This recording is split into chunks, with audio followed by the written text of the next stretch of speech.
Ryan, what's this huge package? Oh, that's her luggage. It turned out to be more than I expected, and I was surprised too. What? What are you doing? Well, I'm getting married to her, so I'll be divorcing Kyra. You're unbelievable. Say whatever you want. Well, fine. Your behavior up until now has made my affection for you disappear. I'm divorcing you. Your obedience is helpful. By the way, Dad, how about giving me this house as a gift while you're still alive? Huh? Regardless, this house will be mine once you're gone. I'll be living here with my affair partner. Kyra can take you and leave. What are you saying? This is my house. What? My name is Kyra. We're in our 3rd year of marriage, and I'm currently 3 months pregnant. Ryan, my husband, and I started as co-workers, helping each other out at work, and our relationship blossomed into love. After 2 years of dating, we got married. Since then, I changed jobs to work at a different company, and we both contribute to our household income. Given that my husband is an only child, we decided to live with my in-laws after marriage. There's been no mistreatment or bullying from them. Both my father-in-law and mother-in-law have calm personalities, and I've never witnessed them getting angry or arguing. On weekends.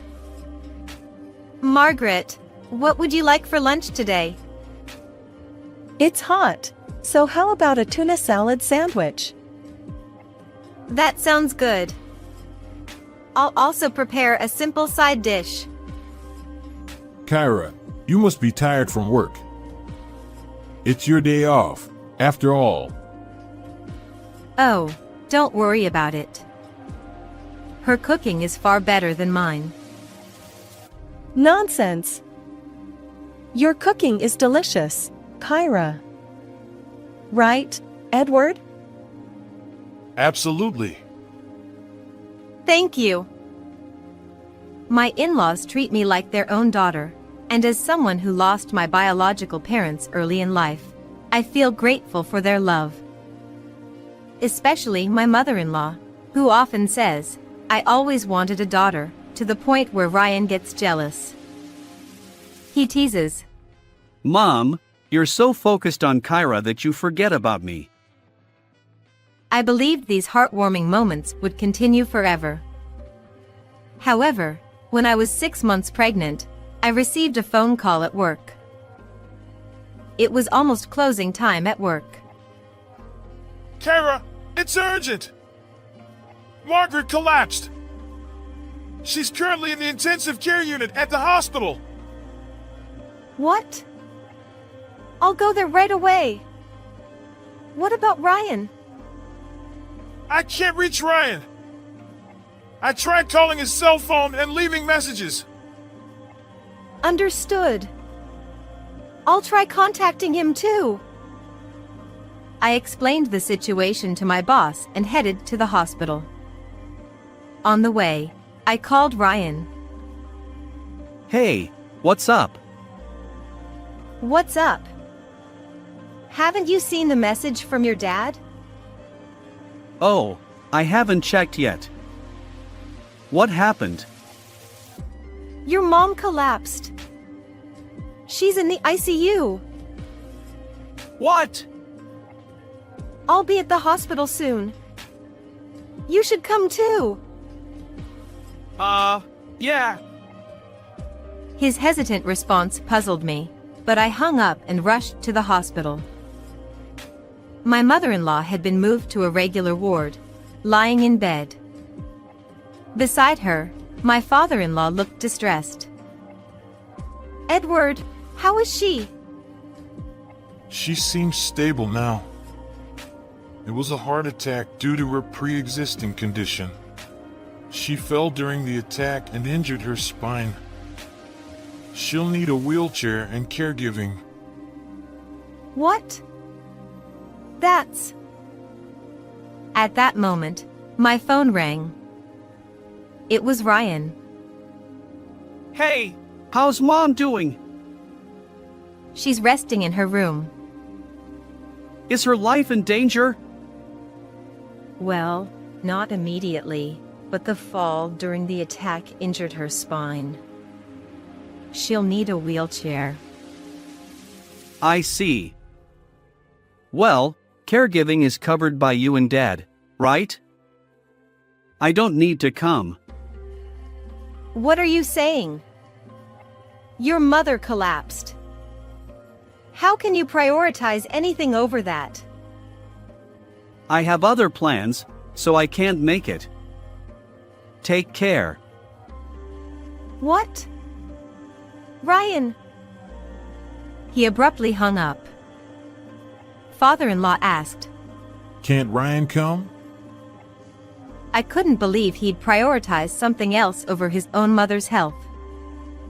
I felt angry and couldn't help expressing my frustration to my father-in-law. Was he always this heartless? Did something happen at work? Seeing my father-in-law's calm response, I immediately regretted my irritation. Edward, I'll go back home for a moment to get some of Margaret's clothes. What about you? I'll stay here with her. That's a good idea. It'll be reassuring for her. All right, I'll be off. I'm sorry, Kyra. I gathered my mother-in-law's clothes and other necessary items at home and hurried back to the hospital. We arrived just in time for visiting hours. My mother-in-law was still unconscious. I left the belongings, entrusted my mother-in-law to the nurse, and returned home with my father-in-law. Even after arriving home, my husband hadn't returned yet. I decided to call him. What? Your mother has been hospitalized for a while. Oh, I see. I'll visit her eventually. It's your mother we're talking about. Why are you so indifferent? Look, I'm busy right now. Can we talk about it when I get home? Ryan!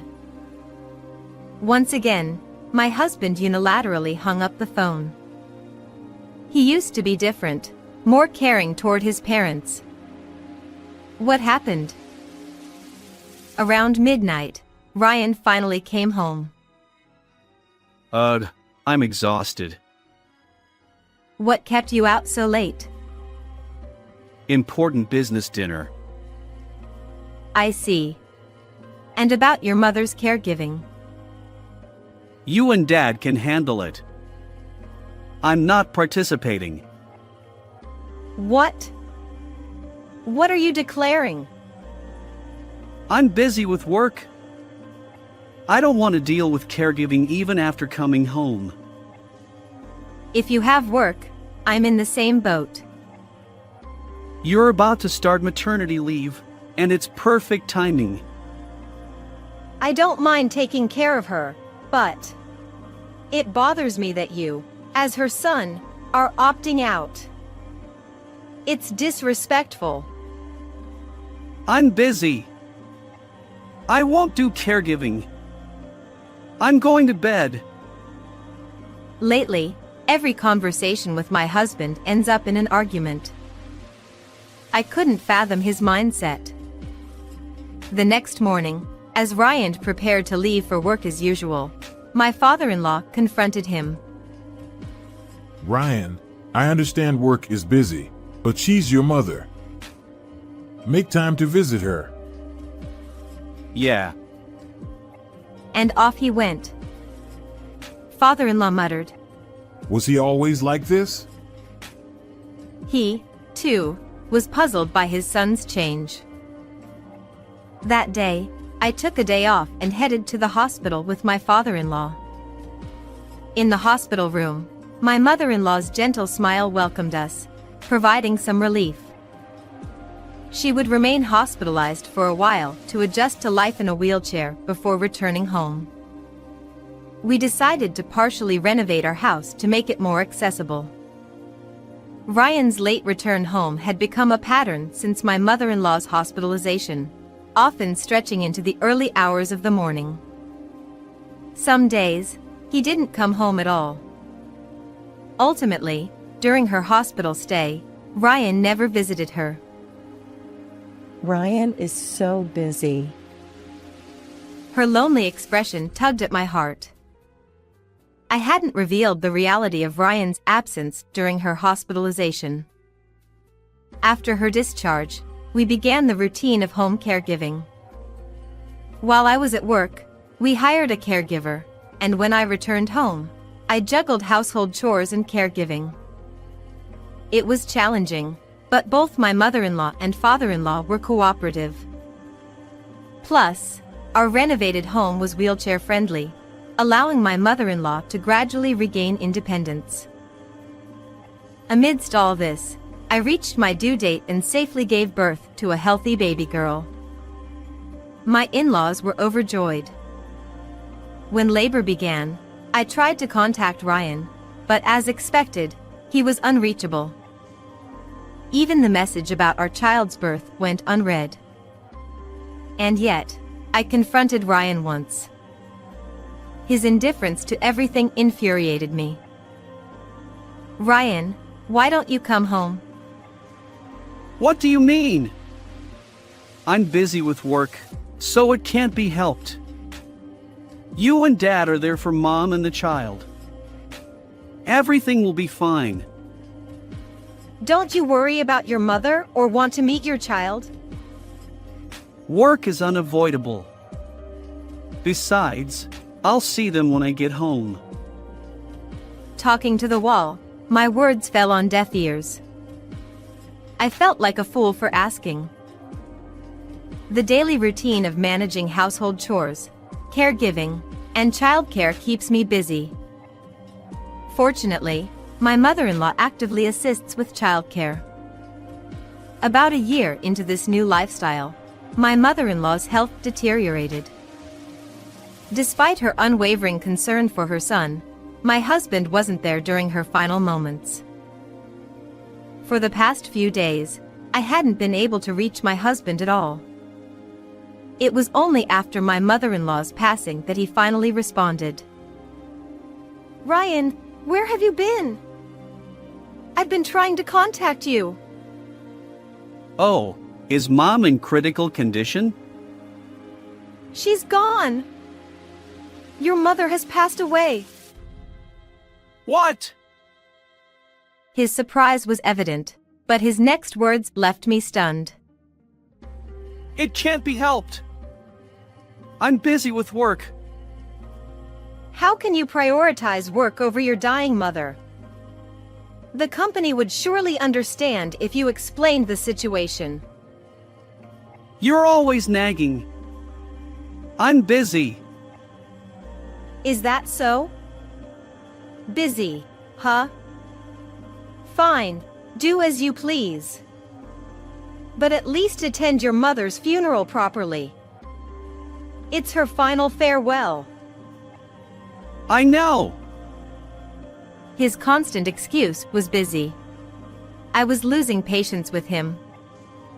The word divorce kept echoing in my mind.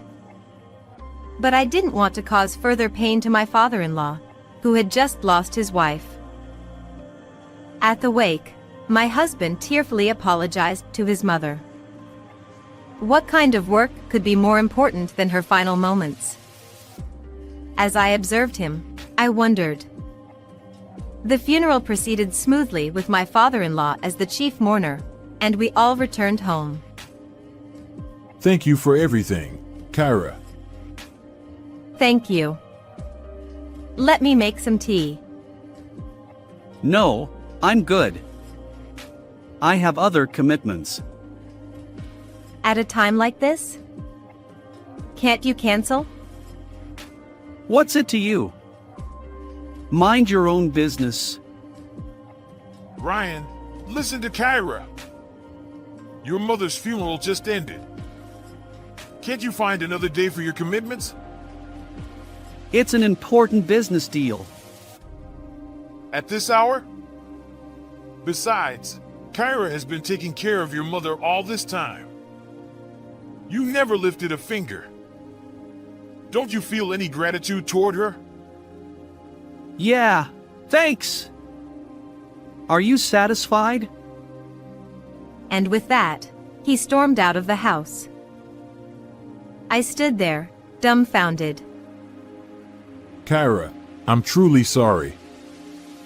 He wasn't always like this. Please don't apologize, Edward. It's not your fault. I don't think he was always like this either. Has Ryan changed? I couldn't help but vent my frustration. Father-in-law nodded with a defeated expression. Since my mother-in-law's passing, Ryan's late nights away from home had become more frequent. His excuses, business trips, company outings, had disappeared. I had stopped asking where he was, leaving him unchecked.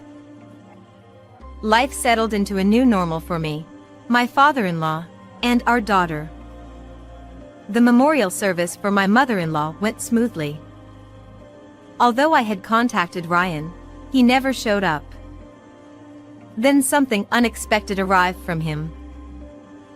Kyra, come here! His voice echoed from the front door. Yes, I'm coming. Do you know about this massive shipment? Huh? I have no idea. Understood. Ryan had sent an enormous amount of belongings to our house. That night, Ryan returned unexpectedly, accompanied by a familiar woman holding a baby. Not Natalie? It's been a while. How have you been? The woman's name was Natalie, a former colleague from work. Ryan, Natalie, and I had started at the company together and often went out for drinks. Long time no see. As you can see, I'm doing well. We can't chat in the doorway. Come inside. I wondered why Ryan had brought Natalie, but I welcomed them into our home. You had a baby? I had no idea. Yeah. I didn't mention it. Her curt response left me uneasy. By the way, Ryan, what's with this huge shipment? Oh, it's Natalie's stuff. There's more than I expected, and it surprised me. Huh? Before I could ask, father-in-law erupted in anger. What's going on? Ryan? I'm marrying her, so I'm divorcing Kyra. What? Does that mean the child Natalie is holding is yours? Yeah, You. When your own family was going through a tough time, you were out playing with other women, even had a child with one. You're despicable. say whatever you want. Well, fine. Your behavior has erased any affection I had for you. Creating a child with another woman, especially Natalie. It makes me sick. I'm divorcing you. Your obedience is convenient. As he said that, my husband placed the pre-filled divorce papers in front of me. Natalie, holding our child, sat next to him with a faint smile. Could you sign it now? I want to marry Natalie soon. And Dad, I'd like this house to be gifted to me while you're still alive. What? Regardless, this house will be mine when Dad passes away. I plan to live here with my affair partner. Kyra, take Dad and leave.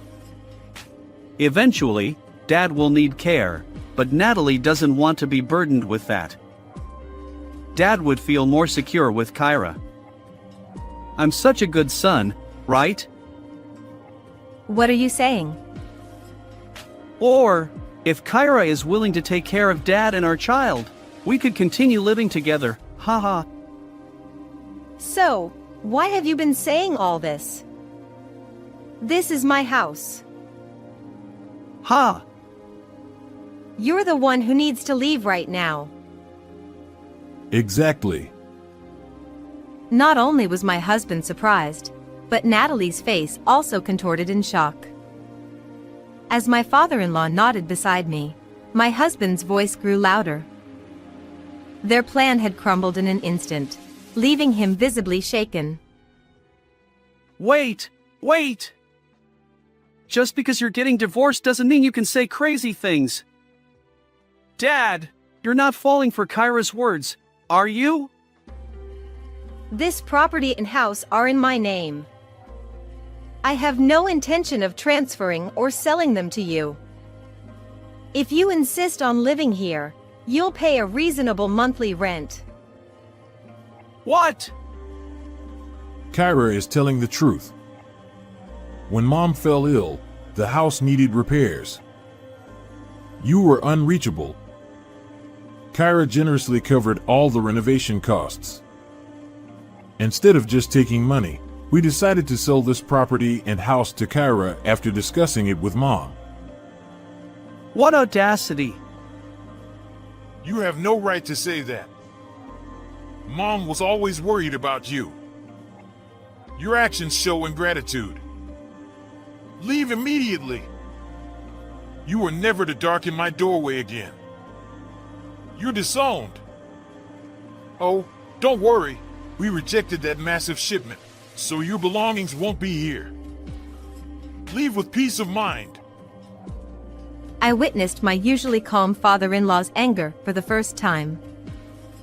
My husband and Natalie were kicked out of the house, leaving dejectedly. Kyra, sprinkle holy water at the entrance. Yes. As I gazed at the divorce papers left on the table, I sighed deeply. Kyra, after the divorce, I'll move to a nursing home. Don't worry about me. Edward, please don't say that. As long as you're okay, continue living here with us as before. Sarah will be happy too. Thank you, Kyra. The next day, I went to the municipal office and submitted the divorce papers. The divorce was finalized. Later, the lawyer demanded alimony and child support from my ex-husband. We also sought compensation from Natalie, his affair partner.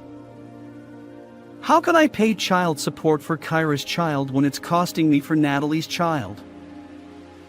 It's still your child. You must pay child support. Kyra has money. She's just trying to squeeze more out of me. Assets don't affect alimony or child support claims. Despite my ex-husband's protests, he begrudgingly signed the lawyer's documents. As for Natalie, she turned out to be the worst. I always disliked Kyra. Ryan was always dependent on her. I stole your precious person. Ha! Is that all you have to say? My affection for Ryan, who doesn't care for his parents, has already vanished. Do as you please. Stop being a sore loser. Ryan wanted a son. Well, our child is a boy. With a triumphant attitude, she signed the compensation documents. Although her behavior infuriated me, I reminded myself that our ties would end here. With the paperwork completed, I left the office. Afterward, my ex-husband and Natalie got married, but Natalie's plan to take everything, the house and even my husband, from me didn't quite work out. They ended up living in a small apartment, constantly arguing. Suddenly, an unfamiliar man showed up at their door, insisting on meeting the child. He claimed to be the true father of Natalie's child. Despite Natalie's denial, my ex-husband began to question why the child bore no resemblance to him. A paternity test revealed a 0% chance of him being the biological father. The mysterious man turned out to be the real father. My ex-husband divorced Natalie on the spot, and she and the child were kicked out of the house, returning to the man. My ex-husband came to my father-in-law and me, kneeling in front of our doorstep. I was a fool. Please forgive me. I was deceived by Natalie. She seduced me. Can I see our daughter? You're just as guilty for falling for her trap. What face do you have to meet our daughter? I won't allow it. But when Mom was ill, I had promised to meet Natalie. She threatened to expose everything to you if I didn't prioritize her. Then I was there for Natalie's childbirth and missed Mom's final moments. Damn it! To miss my parents' passing because of a stranger's child. I'm not at fault. With that, my husband broke down in tears. Even witnessing my ex-husband's distress, I couldn't help but think he deserved it. My father-in-law said, You'll regret this for the rest of your life. Live honestly from now on. His words carried the kindness of a father. However, he never nodded in agreement with my ex-husband's return. My ex-husband left with slumped shoulders.